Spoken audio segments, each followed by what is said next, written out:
بسم اللہ الرحمن الرحیم۔ السلام علیکم ورحمۃ اللہ وبرکاتہ۔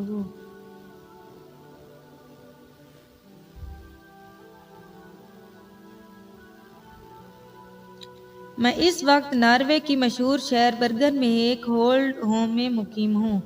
میرا نام سہیل نذیر ہے۔ میں پاکستان میں اندرون سندھ کا رہنے والا ہوں۔ مجھے اولڈ ہوم میں رہنے کا کوئی دکھ نہیں کیونکہ یہ میرا مکافات عمل ہے، مگر مجھے اس وقت بہت شرمندگی ہوتی ہے جب کوئی عیسائی یا یہودی لاوارث لوگوں کے لیے تحفے تحائف لاتا ہے اور مجھے دیتے ہوئے حیران ہو کر سوال کرتا ہے کہ تم مسلمان ہو کر بھی اولڈ ہوم میں رہتے ہو۔ یقین کریں میرے سارے عیسائی اور یہودی ایسے ہیں جنہوں نے اسلام سے والدین کی خدمت کرنا سیکھی ہے، اور آج بھی ان کے بوڑھے والدین گھر میں حکمران کی حیثیت رکھتے ہیں۔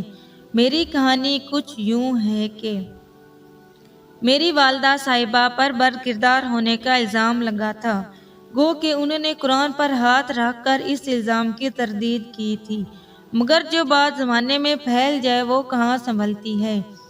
لہٰذا میرے والد صاحب نے مجھے اور میری بہن کو میری ماں سے چھین کر انہیں طلاق دے دی۔ میری بہن جو عمر میں مجھ سے بھلے بڑی تھی مگر اتنی بڑی نہ تھی کہ ایسے واقعات اور رشتوں کو یاد رکھ پاتی۔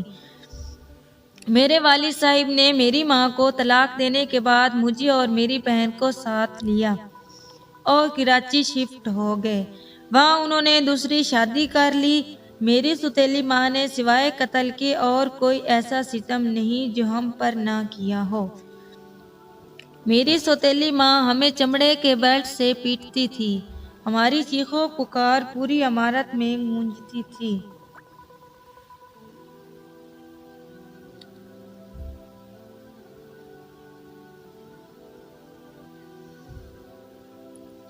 لوگوں کو ہم پر ترس آتا تھا، مگر جب بھی کوئی آدمی فرشتہ رحمت بن کر ہمیں بچانے کے لیے آتا تو میری ماں اس پر بھی مغلستان بکنا اور بچوں کے ساتھ بیہودہ حرکات کرنے جیسے کبھی الزام لگانا شروع کر دیتی تھی۔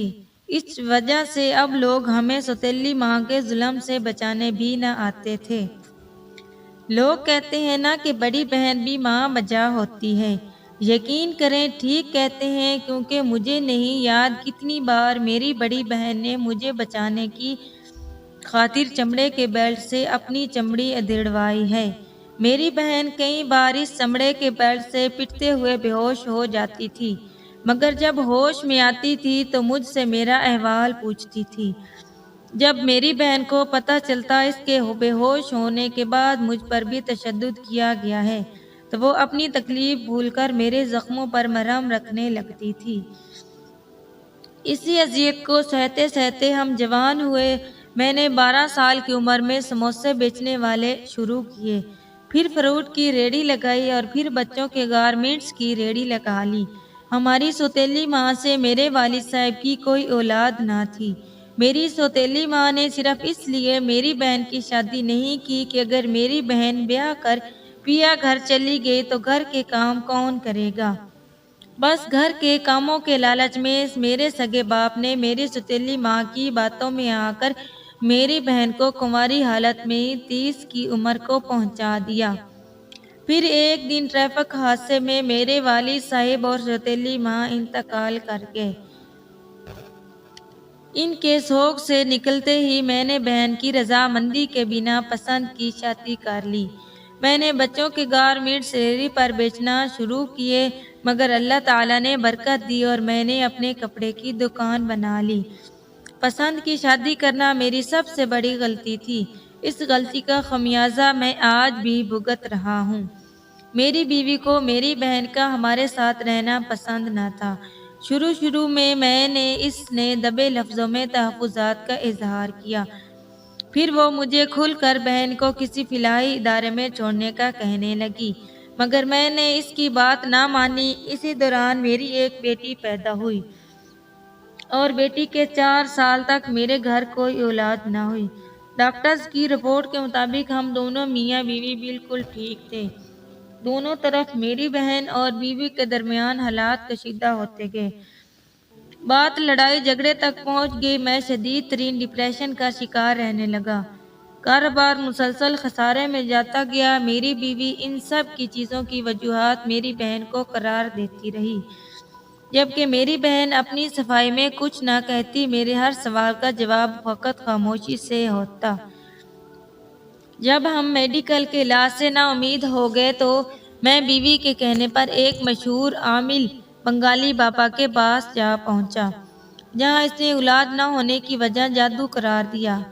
جادو کرنے والے کے بارے میں بتایا کہ وہ ایک عورت ہے، تمہاری انتہائی قریبی ہے، مگر حسد کی وجہ سے وہ نہیں چاہتی کہ تمہارا بیٹا ہو، تمہاری نسل آگے بڑھے۔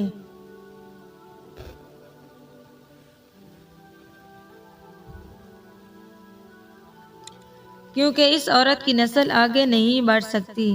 اس نے اشارے کنائیوں میں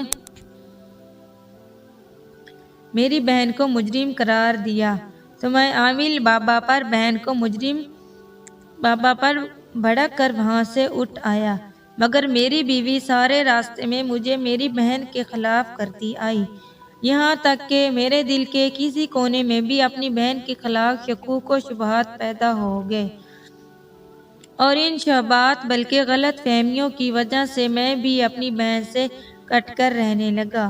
میرے اس طرح روکھی اور عجیب و سخت رویے کو بھی میری بہن نے نظر انداز کر دیا، مجھ سے کوئی سوال نہ کیا۔ البتہ میری بیوی نے مختلف حیلوں بہانوں سے مجھے میری ہی بہن کے خلاف کرنا جاری رکھا، اور میں بھی آہستہ آہستہ اپنی سگی بہن کے خلاف ہوتا گیا، یہاں تک کہ میں نے بہن سے الجھنا اور لڑنا جھگڑنا شروع کر دیا۔ موقع مناسب دیکھ کر میری بیوی مجھے ایک بار پھر اس بنگالی بابا عالم کے پاس لے گئی۔ اس عامل نے اس بات پر صاف صاف میری بہن کو نہ صرف میرا مجرم قرار دیا بلکہ ساتھ ہی اس کو بدچلن بھی کہہ دیا۔ بنگالی بابا نے مجھے کہا کہ تم بہت جلد اپنی آنکھوں سے ہی حقیقت دیکھ لو گے، جب تم پر حقیقت کھلے گی تب تم بہن سے الگ ہو جاؤ گے اور تمہاری اولاد بھی ہو جائے گی۔ اب بس دعا کرو جلد از جلد یہ حقیقت بھی تم پر آشکار ہو جائے۔ میں بنگالی عامل کی باتیں سن کر گھر آ گیا۔ اب میری بیوی میری بہن کو جادوگر ہونے کے ساتھ ساتھ بدچلن کہہ کر مجھے بھڑکانا شروع کر دیا۔ جب میری بیوی کو لگا کہ میں بالکل اس کے شکنجے میں آ گیا ہوں، تو اس نے مجھے بتایا کہ میری بہن ایک سبزی بیچنے والے ریڑھی پان کے ساتھ ناجائز تعلقات قائم کر چکی ہے۔ پھر ایک دن میں گھر آ رہا تھا تو راستے میں اپنی بہن کو ریڑھی پان کے پاس کھڑے دیکھا۔ چونکہ میری بیوی نے بہت حد تک میرے ذہن میں خناس بھر دیا تھا، رہی کسر بنگالی عامل بابا نے نکال دی تھی، لہذا بہن کو سبزی فروش کے ساتھ کھڑے دیکھ کر میری غیرت جاگی۔ میں نے گھر آ کر لوہے کا ایک نسبتاً بھاری ہتھوڑا لیا، اور جوں ہی میری بہن گھر کے بیرونی دروازے سے اندر داخل ہوئی، میں نے اس کے سر میں ہتھوڑا دے مارا۔ اتنی وزنی چیز کا وار سر پر سہتے ہی میری بہن زمین پر گر پڑی، اس کے سر سے خون فوارے کی طرح مانند ابلنے لگا۔ میں نے دوسرے وار کرنے کے لیے ہتھوڑا اٹھایا تو میری بہن، جس کے حواس ابھی بحال تھے، اس نے مجھے ہاتھ جوڑ دیے اور کچھ کہا، مگر مجھے صرف اس کے ہونٹ ہلتے نظر آئے، آواز شاید کہیں حلق میں ہی دب کر رہ گئی۔ جب میں نے اتنا بڑا قدم اٹھا لیا تو بیوی کے سمجھانے پر میں بہن کو لے کر ہسپتال گیا اور بتایا کہ صفائی کرتے ہوئے اس کے سر پر کچھ وزنی سامان گر گیا ہے۔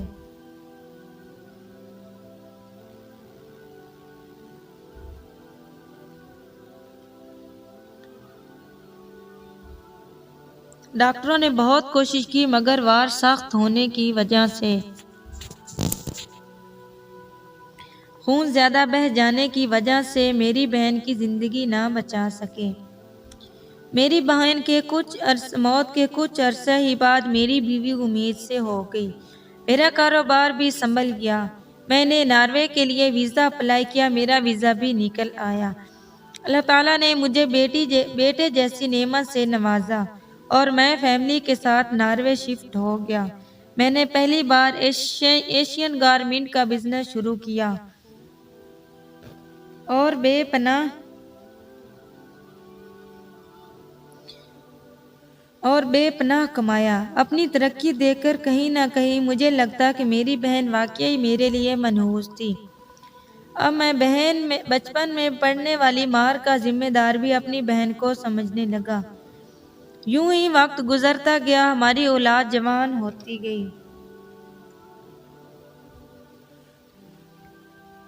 اچانک سے میری بیوی نے ایک عرب لڑکے کے ساتھ ناجائز تعلقات قائم کر لیے، اور جب مجھے علم ہوا تو میں نے سختی کی، جس کی بنا پر میری بیوی نے مجھ سے طلاق لے لی۔ بیوی کو طلاق دینے کے کچھ ہی عرصہ بعد میری بیٹی ایک ایرانی سیاح کی محبت میں آ کر اس کے ساتھ چلی گئی۔ میں ایک بار پھر ڈپریشن میں چلا گیا اور ڈپریشن کو کم کرنے کے لیے شراب کا سہارا لیا۔ ایک دن میں شراب میں دھت ہو کر کے سینیپ سے نکلا تو ڈرائیونگ کے دوران میرا ایکسیڈنٹ ہوا اور میرے سر میں گہری چوٹ آئی۔ میری ایک سائیڈ بالکل ناکارہ ہو گئی۔ بہت عرصہ تک میری آواز نکلنا بھی بند رہی۔ اب میں کچھ نہ کچھ بول لیتا ہوں، مگر اب بھی میرے منہ سے نکلنے والے الفاظوں کی سمجھ نہیں آتی۔ میں اب رات کو سو نہیں سکتا۔ جب بھی آنکھیں بند کرتا ہوں، میری آنکھوں کے سامنے زمین پر گری ہوئی میری بہن آ جاتی ہے۔ اس کے سر سے خون فوارے کی مانند بہہ رہا ہوتا ہے، ہونٹ ہل رہے ہوتے ہیں۔ یقیناً وہ مجھ سے زندگی کی بھیک مانگ رہی ہوتی ہے، مگر جیسے ہی میں اپنی بہن کو اٹھا کر سینے سے لگاتا ہوں تو وہ میری آنکھوں سے اوجھل ہو جاتی ہے۔ میں حادثے کے بعد جب حالت بے ہوشی میں تھا تو میرا بیٹا مجھے چھوڑ کر اپنا سارا کاروبار سمیٹ کر اپنی گرل فرینڈ کے ساتھ سوئٹزرلینڈ سیٹ ہو گیا تھا۔ اس نے پلٹ کر بھی میری خبر نہیں لی۔ میں آج اس اولڈ ہوم میں پڑا غیر مسلموں کی خیرات پر پل رہا ہوں۔ میں نے قرآن پاک نہیں پڑھا ہوا، مگر میری بہن نے مجھے کلمہ نماز اور کچھ اذکار، آیت کرسی اور کچھ مسنون دعائیں یاد کروائی تھیں۔ میں وہ پڑھ کر اپنے گناہوں کی معافی اور اپنی بہن کے لیے اللہ تعالیٰ سے بخشش طلب کرتا ہوں۔ میرے سر میں جس جگہ چوٹ لگی ہے وہاں آج بھی مجھے تکلیف محسوس ہوتی ہے۔ میں سوچتا ہوں میری بہن جو میری خاطر اپنے جسم کو چمڑے کے بیلٹ سے چھلنی کروا لیتی تھی، اس کو کتنی درد ہوتی ہوگی جب میں نے اس کے سر پر اس کی جان لینے کی نیت سے وار کیا ہوگا۔ جب میری بہن نے مرتے وقت مجھ سے زندگی کی بھیک مانگنے کے لیے مجھے ہاتھ جوڑے تھے تو اس کی آنکھوں میں آنسو تھے۔ وہ یقیناً تکلیف یا درد کے نہیں تھے۔ جب وہ آنسو اس دکھ تھے تو میں نے اپنی بہن پر جان لیوا وار کر کے اسے دیا تھا، کیونکہ وہ بھائی جس پر ہونے والے وار کو بہن اپنے جسم پر سہتی تھی، یہاں تک کہ تکلیف سے بے ہوش ہو جاتی تھی۔ آج جب اس بھائی نے قتل کرنے کی نیت سے وار کیا تھا تو دکھ تو ہوا ہوگا۔ میرا یقین ہے کہ میں جس مکافات عمل سے گزر رہا ہوں، میری سابقہ بیوی یقیناً اس سے بدتر حالات کا سامنا کر رہی ہوگی۔ میری حسرت ہے کہ کسی طرح ایک بار مجھے میری سابقہ بیوی کا حال بھی معلوم ہو جائے، مگر افسوس کہ یہ ممکن نہیں۔ میں شاید یہیں مر جاؤں گا۔ وصیت میں لکھوں گا مجھے اسلامی رسومات کے ساتھ رخصت کیا جائے۔ آگے میرا نصیب کہ مجھے اسلامی طریقے سے تدفین نصیب ہوگی یا مقامی مذہب کے مطابق میری آخری رسومات ہوں گی۔ مجھے اپنی کہانی کے آخر میں کسی بزرگ ہستی کا ایک قول یاد آ رہا ہے، جس پر احسان کرو اس کے شر سے بچو۔ میری بہن نے مجھ پر بہت احسانات کیے تھے، مگر شاید اس نے یہ قول نہیں پڑھا تھا، اس لیے میرے شر سے نہیں بچ پائی۔ اختتام۔ وہ ایک عیسائی لڑکی تھی، دبئی کی کسی کمپنی میں بطور اکاؤنٹنٹ کام کر رہی تھی۔ جیسے ہی اس نے ڈاکٹر رمایا کو اس کی طبیعت ناسازی کا پتہ چلا تو وہ فوراً اس کی طبیعت کی خبر لینے چلی آئی تھی۔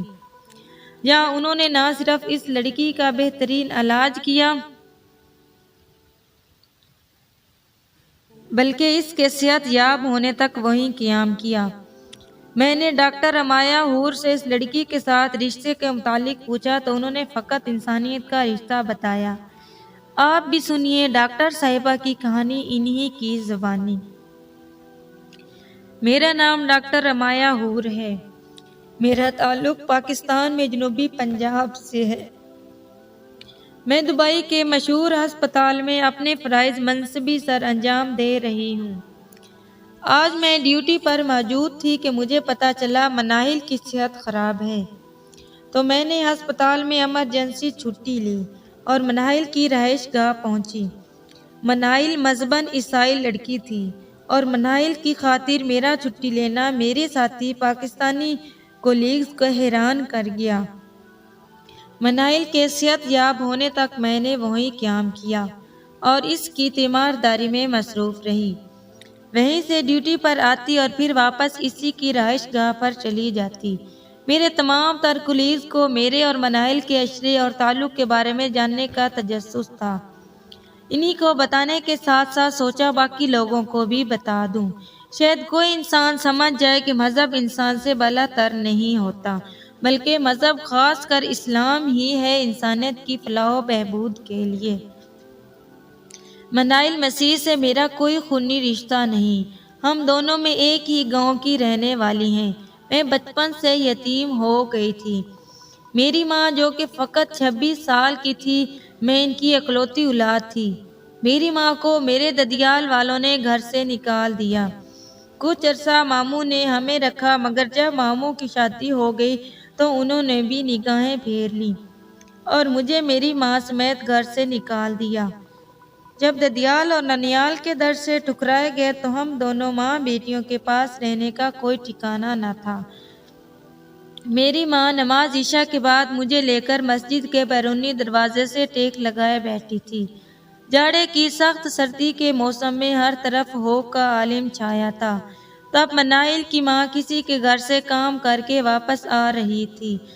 اس نے میری ماں سے یہاں بیٹھنے کی وجہ پوچھی تو اس سے پہلے کہ میری ماں کی زبان سے الفاظ نکلتے آنکھوں سے آنسو نکل آئے اور حلق سے ہچکیاں نکلنے لگی۔ آنٹی رفت مناہل کی ماں نے بنا الفاظ کے آنسو اور ہچکوں سے بیان کیے گئے دکھ کو سمجھ لیا اور مجھے بسم اللہ پڑھ کر میری ماں کو گود سے لیا اور ہم دونوں ماں بیٹی کو اپنے گھر لے آ گئی۔ مجھے آج بھی یاد ہے کہ آنٹی رفت بھلے ہی مذہباً عیسائی تھی، مگر وہ جب بھی مجھے ہاتھ لگاتی ان کے منہ سے بسم اللہ ضرور نکلتا تھا۔ وہ کہیں سے میری ماں کے لیے کپڑے کی جائے نماز اور قرآن پاک بھی مانگ کر لائی تھی۔ آنٹی رفت کا شوہر بھی فوت ہو چکا تھا۔ ان کی ایک ہی بیٹی مناہل تھی جو فقط چند ماہ کی تھی۔ اپنی معصوم بچی کو وہ بہن کے حوالے کر کے رزق حلال کمانے جاتی تھی اور در در پھرنے کے بعد گھروں سے بچا کھچا کھانا لے آتی تھی جس سے وہ اپنا پیٹ بھرتی اور پھر اس خوراک سے دودھ کی شکل میں مناہل بہنا اپنا پیٹ بھرتی۔ آنٹی رفت نے کہیں سے ادھار پیسے پکڑ کر میری ماں کو دیے اور کہا کہ مجھے تنخواہ مل گئی ہے، ان پیسوں سے آپ گھر کے کھانے پینے کا سامان اور برتن لے لیں۔ ساتھ ہی آنٹی رفت نے ہم دونوں ماں بیٹیوں کو الگ کمرہ دے دیا اور کہا کہ وہ اس کمرے میں نہیں آئیں گی، یہاں ہم لوگ اپنے مذہب کے مطابق زندگی گزار اور عبادت کر سکتے ہیں۔ کچھ عرصہ بعد آنٹی رفت کے ذریعے ہی میری ماں نے بھی چند گھروں میں کام کرنا شروع کر دیا اور یوں آنٹی رفت کا بوجھ ہلکا ہو گیا۔ میری ماں نے مجھے صبح اسکول بھیج کر لوگوں کے گھروں میں کام کرنے چلے جاتی اور واپسی پر چھٹی ٹائم مجھے ساتھ لے کر گھر آ جاتی۔ اس کے بعد سارا دن میری ماں میرے ساتھ وقت گزارتی۔ آنٹی رفت لوگوں کے گھروں سے بچا کھچا کھانا لے آتی، وہ خود کھاتی اور اپنی کمائی میں سے کچھ میری ماں کو دے دیتی اور کہتی ہمیں کھانے پینے کے لیے بہت کم چیزیں خریدنی پڑتی ہیں، آپ کا خرچ زیادہ ہوتا ہے اس لیے آپ یہ پیسے رکھ لیں۔ رمضان کا پورا مہینہ جتنے گھروں میں میری ماں کام کرتی ان سب گھروں کا کام بھی آنٹی رفت سنبھالتی اور میری ماں کو عبادت کرنے اور سکون سے روزہ رکھنے کا موقع دیتی۔ میرے ساتھ ساتھ اب مناہل بھی اسکول جانے لگی۔ میری اور مناہل کی دوستی بڑھتی گئی، ہم دونوں میں کبھی بھی مذہب آڑے نہ آیا، بلکہ مناہل تو میرے ساتھ مل کر عید بھی منا لیتی تھی۔ جیسے جیسے تعلیم کے اخراجات بڑھتے گئے ہماری ماں کے کام کرنے کا دورانیہ بھی بڑھتا گیا۔ اب اکثر آنٹی رفت رات کو لیٹ آنے لگی۔ ایک بار آنٹی رفت رات 10 بجے گھر سے نکلی تو تجسس کے مارے میں بھی ان کے پیچھے نکل گئی۔ اس رات آنٹی رفت نے ایک وڈیرے کے ٹوائلٹ کے گٹر سے غلاظت نکال کر باہر ڈالی اور واپس آ گئی۔ دوسری شام کو آنٹی رفت نے میری ماں کو 3000 روپے دیے اور کہا کہ یہ امایت کو عید کا جوڑا لے دینا۔ آنٹی رفت کی گٹر صاف کرنے والی بات میری ماں کو معلوم نہیں تھی، مگر ایک دن میں نے جب آنٹی رفت کو گلے لگایا تو انہوں نے مجھے ایسا کرنے سے منع کیا اور بتایا کہ وہ ناپاک ہوتی ہیں، اس لیے میں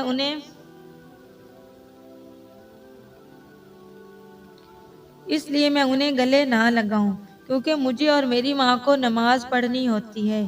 اس دن پہلی بار میں سر سجدے میں رکھ کر آنٹی رفت کے لیے اللہ تعالیٰ سے راہ ہدایت مانگی تھی، اور مجھے حیرت تھی کہ میری دعا کے کچھ ہی عرصہ بعد رفت آنٹی نے اسلام قبول کر لیا۔ منائل نے مذہب میں تبدیلی کے لیے کچھ وقت مانگا تھا، مگر اسی دوران آنٹی رفت ٹریفک حادثے میں چل بسی، تو بعد میں چاہ کر بھی میں منائل کو راہ ہدایت کی طرف نہ بلا سکی۔ مجھے میری محنت کے عوض اسکالرشپ پر کنگ ایڈورڈ میڈیکل یونیورسٹی میں داخلہ ملا، جبکہ اس سے 3 سال ہی منائل کو بھی اسکالرشپ پر بیلے کالج لاہور میں بزنس ایڈمنسٹریشن کی فیلڈ میں چلی گئی۔ ہم دونوں نے پڑھائی میں نمایاں رہیں، مگر افسوس میری ڈاکٹر کی ڈگری مکمل ہونے سے پہلے ہی میری ماں چل بسی۔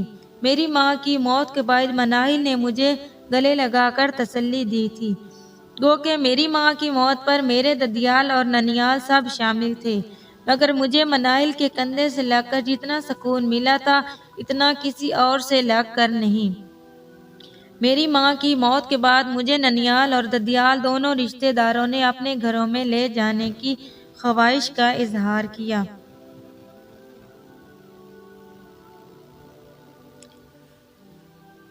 اور ساتھ ہی بتایا کہ تمہاری ماں نے بھی غیر مسلموں کے ساتھ رہ کر ایمان خراب کر لیا، تم ہمارے ساتھ چلو۔ میری پھپھو نے اپنے بیٹے کے لیے میرا ہاتھ بھی مانگا، مگر میں نے منع کر دیا اور بتایا کہ ان غیر مسلموں کے ساتھ رہ کر میری ماں کا ایمان خراب نہیں، مضبوط ہوا، اور الحمدللہ میرا ایمان بھی مضبوط ہے۔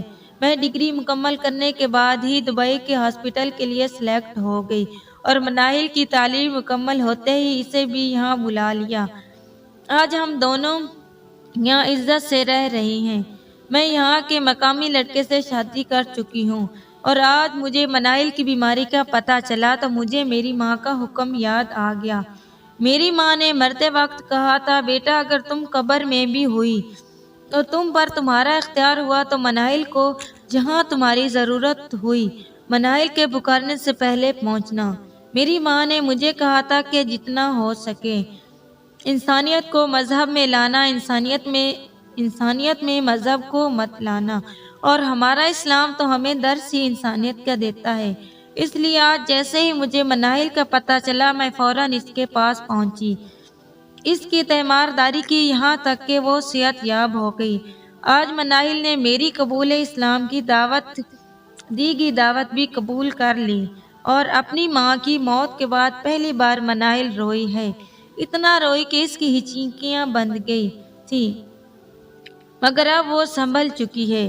اب میں منائل کو تھوڑا تھوڑا مذہب سکھا رہی ہوں، اور اللہ سے دعا گو ہوں کہ منائل کی ماں کے قبول اسلام کو میری ماں کے لیے اور منائل کے قبول اسلام کو میرے لیے ذریعہ نجات بنا دے۔ آمین ثم آمین یا رب العالمین۔ اختتام والسلام۔ اگر ویڈیو اچھی لگے تو لائک اور شیئر کر